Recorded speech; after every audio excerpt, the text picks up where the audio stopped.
Chao, migramores. Bienvenidos de nuevo al canal. En nuestro último video hablamos sobre la primera fase del duelo migratorio, la negación, y cómo yo la viví. Si no lo has visto, te recomiendo que le eches un vistazo para que tengamos el contexto completo. Hoy vamos a sumergirnos en una fase que para mí fue sorprendente y un tanto incómoda, la ira. Después de esa burbuja de negación, donde todo pareciera estar bien, llega un punto en el que la realidad empieza a calar y con esa realidad a menudo viene una emoción muy poderosa, la ira. No es necesariamente una ira dirigida a alguien, sino más bien una frustración profunda. Es la rabia por lo que perdiste, por lo que dejaste atrás, por las dificultades que no esperabas se te iban a presentar enfrente. Ahora bien, mi experiencia con la ira, para mí la ira no fue un arrebato de gritos o discusiones, al menos no al principio. Se manifestó de maneras más sutiles y un tanto confusas. Frustración con lo cotidiano, por ejemplo. Recuerdo que empecé a irritarme con cosas pequeñas del día a día. Por ejemplo, si no entendía un trámite, si el idioma se me hacía difícil o si algo no funcionaba como en mi país, sentía una impotencia enorme y eso me convertía en una rabia, se convertía, perdón, en una rabia silenciosa.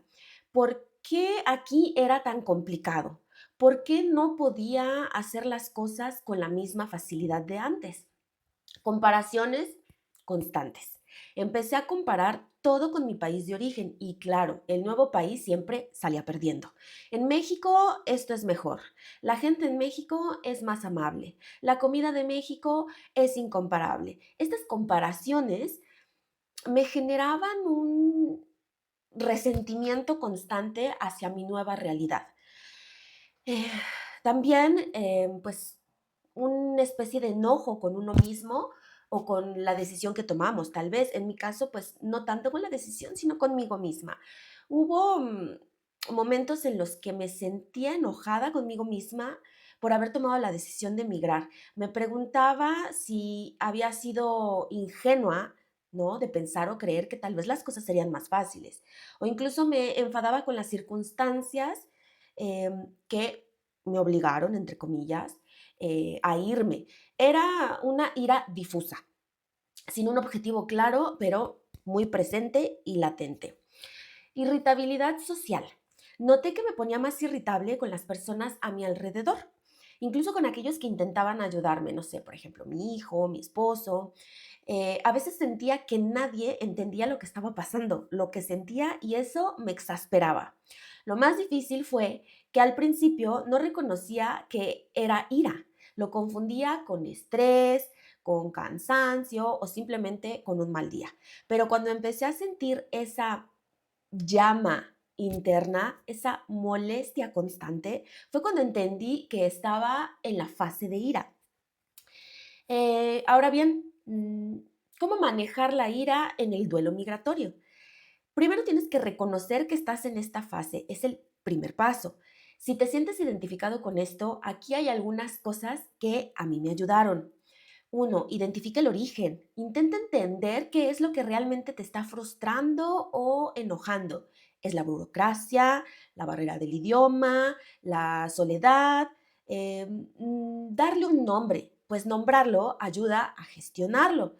Permite la expresión sana. No reprimas la ira, busca formas saludables de expresarla.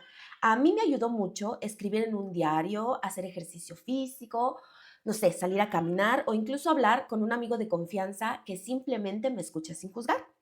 Busca soluciones cuando sea posible. Si la ira viene de un problema específico, como no entender un trámite, busca ayuda, no te aísles. Practica la autocompasión. Sea amable contigo mismo. Es normal sentir ira cuando estás atravesando un cambio tan grande. Y bueno, en conclusión, la ira es una emoción poderosa y en el duelo migratorio es una señal de que estás procesando la pérdida. No te asustes si la sientes. Es parte del camino hacia la aceptación. Chao, migramores. Bienvenidos de nuevo al canal. En nuestro último video hablamos sobre la primera fase del duelo migratorio, la negación, y cómo yo la viví. Si no lo has visto, te recomiendo que le eches un vistazo para que tengamos el contexto completo. Hoy vamos a sumergirnos en una fase que para mí fue sorprendente y un tanto incómoda, la ira. Después de esa burbuja de negación, donde todo pareciera estar bien, llega un punto en el que la realidad empieza a calar y con esa realidad a menudo viene una emoción muy poderosa, la ira. No es necesariamente una ira dirigida a alguien, sino más bien me encantaría saber si esta fase de la ira te resuena. ¿Cómo la has vivido o crees que la estás viviendo? Comparte tu experiencia en los comentarios. No olvides darle like al video si te gustó, suscribirte al canal y activar la campanita. Gracias por acompañarme hoy. Nos vemos en la próxima. Chao y basta.